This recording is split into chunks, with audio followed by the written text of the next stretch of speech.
اعوذ باللہ من الشیطان الرجیم بسم اللہ الرحمن الرحیم قل لا اقول لكم عندي خزائن الله ولا عالم الغیب ولا اقول لكم انی ملک ان اتبع الا ما يوحى الي قل هل يستوي الاعمى والبصير افلا تتفکرون وانذر به الذين يخافون ان يحشروا الى ربهم ليس لهم من دونه ولي ولا شفيع لعلهم يتقون صدق اللہ العظیم۔ السلام علیکم ورحمۃ اللہ وبرکاتہ۔ یہ سورۃ الانعام کی آیتیں ہیں جس میں ارشاد ہوتا ہے، آپ صلی اللہ علیہ وسلم کہہ دیں کہ میں نہیں کہتا تم لوگوں سے کہ میرے پاس اللہ کے خزانے ہیں، اور نہ میں غیب کا علم کہتا ہوں، اور نہ ہی کہتا ہوں کہ میں کوئی فرشتہ ہوں۔ میں پیروی نہیں کرتا مگر اس کی جو وحی کیا گیا میری طرف۔ آپ صلی اللہ علیہ وسلم کہیں، کیا برابر ہو سکتا ہے اندھا اور دیکھنے والا؟ تو کیا تم لوگ غور نہیں کرتے؟ اور آپ خبردار کریں اس سے ان لوگوں کو جو ڈرتے ہیں کہ وہ اکٹھے کیے جائیں گے اپنے رب کی طرف۔ نہیں ہے ان کے لیے جس کے علاوہ کوئی کارساز اور نہ کوئی شفاعت کرنے والا، شاید کہ وہ لوگ تقوی اختیار کریں۔ قل لا اقول لكم عندي خزائن الله ولا عالم الغیب ولا اقول لكم انی ملک۔ تین باتیں اس قرآنی آیت میں، تین باتوں کی نفی کی گئی ہے، یعنی نبی کریم صلی اللہ علیہ وسلم نے اپنے مقصد دعوت دین میں ان تین باتوں کی نفی کی کہ اللہ کے خزانوں کی ملکیت کی طرف بلانا، علم غیب کا مدعی ہونا، اور ملک فرشتہ یعنی خاص اختیار رکھنے والا، اور بادشاہ کے معنی بھی لیے جا سکتے ہیں۔ ہم دیکھتے ہیں اس کے برعکس کہ اس میں کوئی شک و شبہ نہیں ہے کہ نبی کریم صلی اللہ علیہ وسلم نے کسریٰ اور کیسر کے خزانوں کی بشارتیں دیں اپنے اصحاب کو،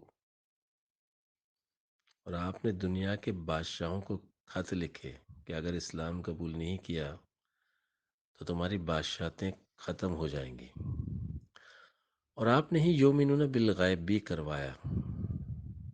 بہت سی آئندہ کی خبریں اپنے اصحاب کو بتا دیں، یعنی یہاں تک کہ جو حالات پیش آنے والے تھے وہ سب بتا دیے۔ یعنی ان تین باتوں کی جن کی نفی کی گئی وہ بالحق صحابہ کرام کو ملے۔ بتانا یہ مقصود ہے کہ نبی کریم صلی اللہ علیہ وسلم کا مقصد دعوت دین ان تین مقامات سے بھی بلند ہے اور بلندی پہ لے جانے والا ہے۔ لا الہ الا اللہ، لا کے بعد ہی الا اللہ آتا ہے، یعنی نفی کے بعد اثبات کی منزل ہے۔ اس لیے اس کے فوراً بعد فرمایا کہ اندھا اور بصیرت والا برابر ہو سکتا ہے؟ نبی کریم صلی اللہ علیہ وسلم جس بصیرت کا حامل بنانا چاہتے تھے مومنوں کو، وہاں یہ تینوں مقامات پیچھے رہ جاتے ہیں۔ قرآن کا علم، وحی کی اتباع مومن کو سمیع بصیرہ بنانے کے لیے ہے۔ جانور سمیع بصیر نہیں بنتا تو بے معنی بولیاں بولتا ہے۔ جانور دیکھتا ہے تو صرف کھانے کے اشارے۔ اسی طرح وہ انسان جو صرف کھانے کمانے کی باتیں سنے، لالچ اور مطلب کی چیزیں دیکھے، وہ سمیع بصیر نہیں بنتا۔ اس لیے مومن جو سنتے ہیں، جو دیکھتے ہیں، تو ہر چیز میں اللہ کا عرفان دیکھتے ہیں، اللہ کا کلام سنتے ہیں، اس لیے وہ سمیع و بصیر بنتے ہیں۔ جب اللہ سے تعلق قائم ہو جائے، اللہ کے بن جائیں، تو پھر ساری خلقت اور کائنات آپ کی تسخیر میں آ جاتی ہے۔ صحابہ کرام کی عملاً زندگی اس کی دلیل ہے۔ ہم نے دیکھا کہ زمین میں جو اللہ کے خزانے تھے وہ صحابہ کرام کے قدموں میں آ گئے، لیکن یہ نبی کریم صلی اللہ علیہ وسلم کی تربیت تھی کہ اس کے آنے کے بعد بھی صحابہ کرام کی طرز زندگی میں کوئی فرق نہیں آیا، وہی فقیرانہ زندگی گزارتے تھے۔ دنیا کی تمام بادشاہتیں ان کی ٹھوکروں میں آ گئیں، اس کے باوجود بھی ان کے ذوق زندگی میں کوئی فرق نہیں آیا۔ خلفائے راشدین نے اپنے لیے کوئی محلات نہیں بنائے۔ تیسری اہم بات علم غیب کی ہے۔ جو مقام نبی کریم صلی اللہ علیہ وسلم اپنے امتی کو دینا چاہتے ہیں وہ شہادت کا ہے۔ شہادت غیب کی ضد ہے۔ مقام غیب میں انسان تقدیر کا پابند رہتا ہے،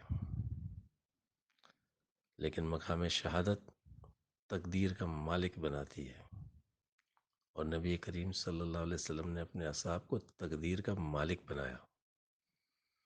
سید عمر فاروق رضی اللہ تعالیٰ عنہ دریائے نیل کو حکم دیتے ہیں تو وہ بہنا شروع ہو جاتا ہے۔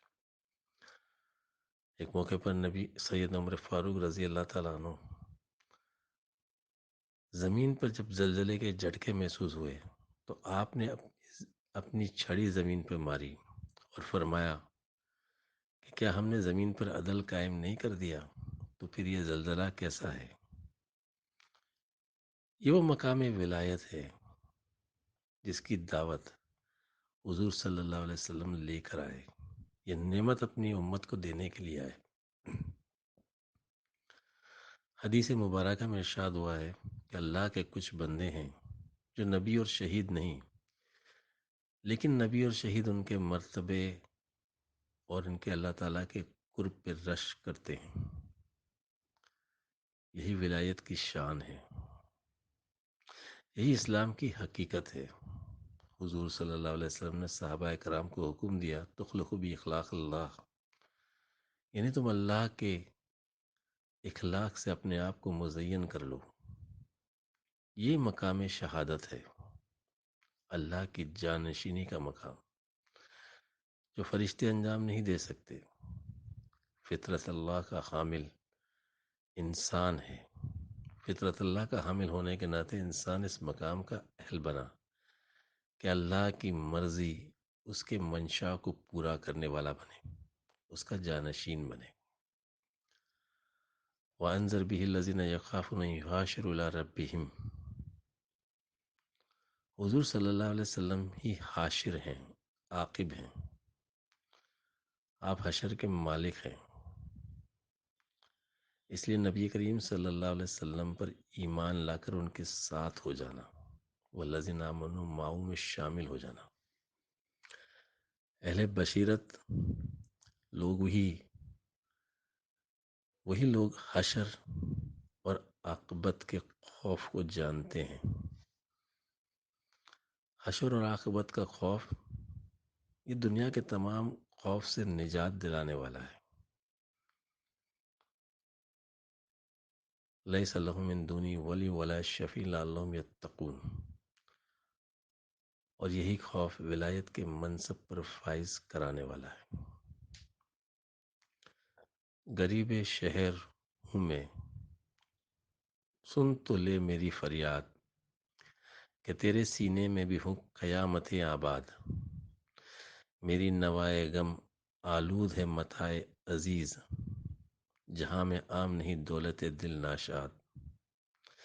گلہ ہے مجھ کو زمانے کی کور ذوقی سے، سمجھتا ہے میری محنت کو محنت فرہاد۔ صدائے تیشا کے برسنگ میں خورت در اگست، خبر بغیر کے آواز تیشا و جگرست۔ پتھر پہ اگر تیشا مارا جائے تو اس کی آواز اور طرح کی ہوتی ہے، ذرا توجہ سے سن لے، یہ دل پر تیشا مارنے کی آواز ہے۔ وآخر دعوانا الحمدللہ رب العالمین۔